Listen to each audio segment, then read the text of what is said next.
It's important that there's evidence of everything, so you will avoid confusion and misunderstandings.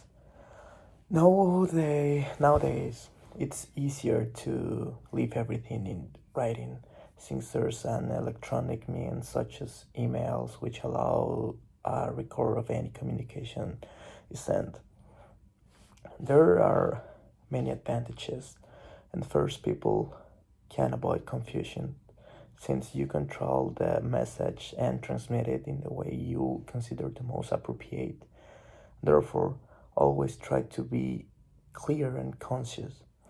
If the message allows it, you can detail and deepen the idea better.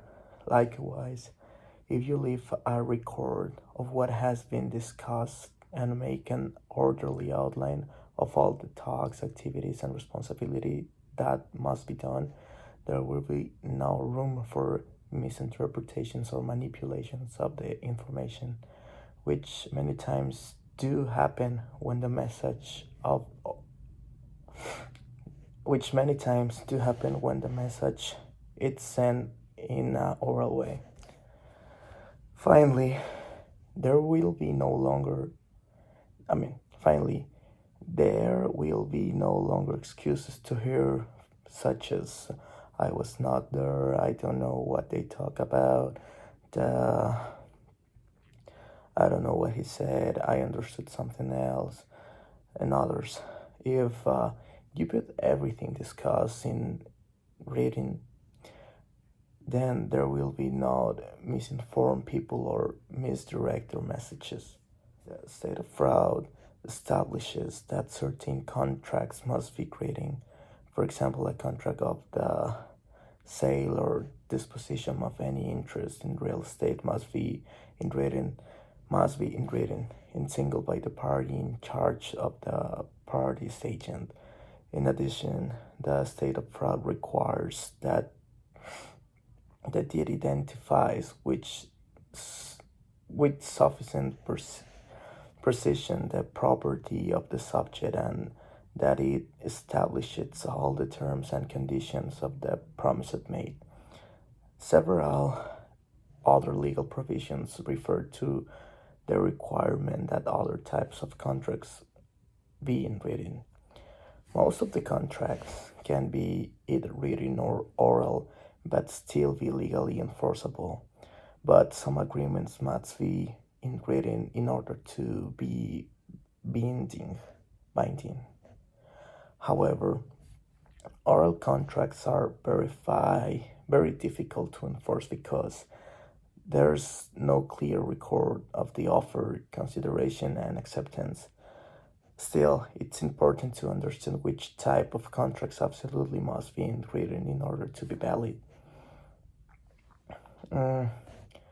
Generally, the following type of contracts need to be executed in written in order to be enforceable.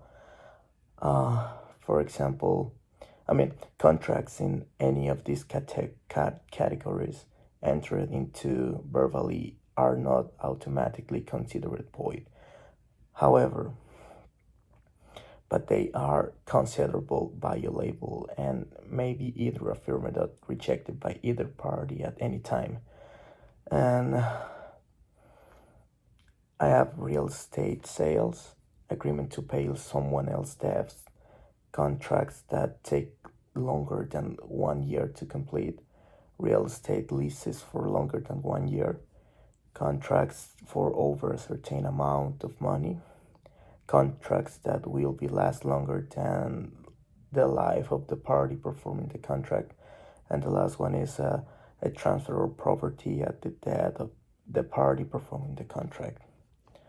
Now I'm going to talk about the statute of frauds exception.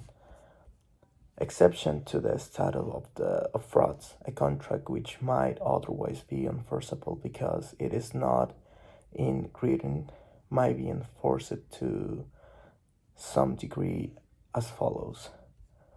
Partial performance accepted.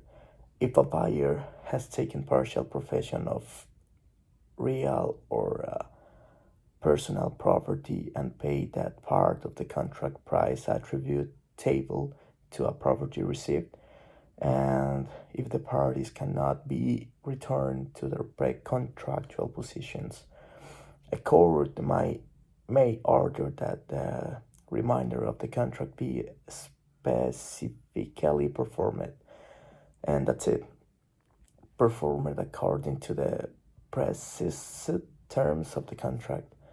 And the next one is under the Uniform Commercial Code. An oral contract is enforceable to the extent that the seller has accepted payment, or the buyer has accepted delivery of the goods covered by the oral contract. The last one is promissory estoppel. If a promisor makes a promise on which the promisee justifiably relies to the promise's detriment, the promisor may be stopped for denying the existence of and validity of the contract. In general, to create a written or oral contract, there are certain legal requirements. In general, I found 5, and the first one is legal. The contract must have a legal purpose. You cannot create a contract and for an illegal purpose, like you cannot hire a hitman to kill someone, or you can sell drugs. Second, it's mutual agreement. There must be what is called a meeting of the minds. This means that the parties came to a mutual understanding. One of the party must take an offer and to another party for acceptance. There is a mutual understanding when the other party accepts the offer. Third, it's consideration. A contract must have a consideration to be valid. Consideration means that each party provides something of value in exchange for some type of benefit. Both parties must give consideration. Consideration can be anything with actual value, for example, money, property, manual labor, something that has value. The fourth one, it's legal competency. The parties to a contract must have legal competency.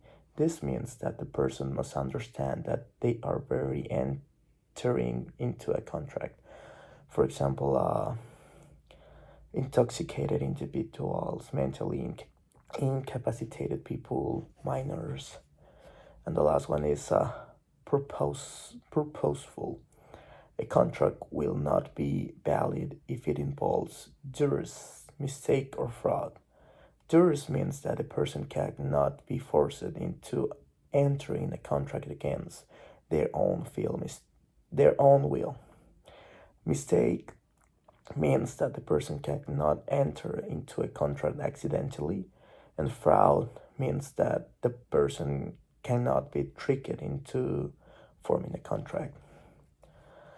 And now I'm going to talk about the parole evidence rule.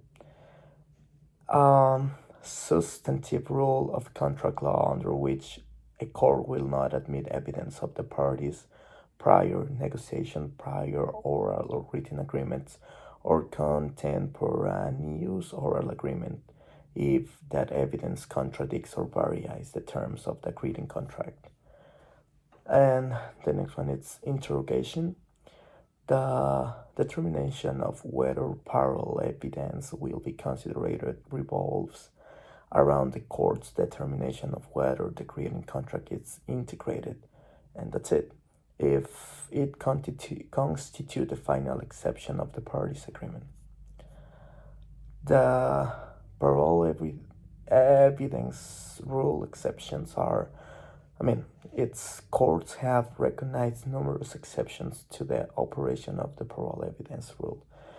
For example, in addition,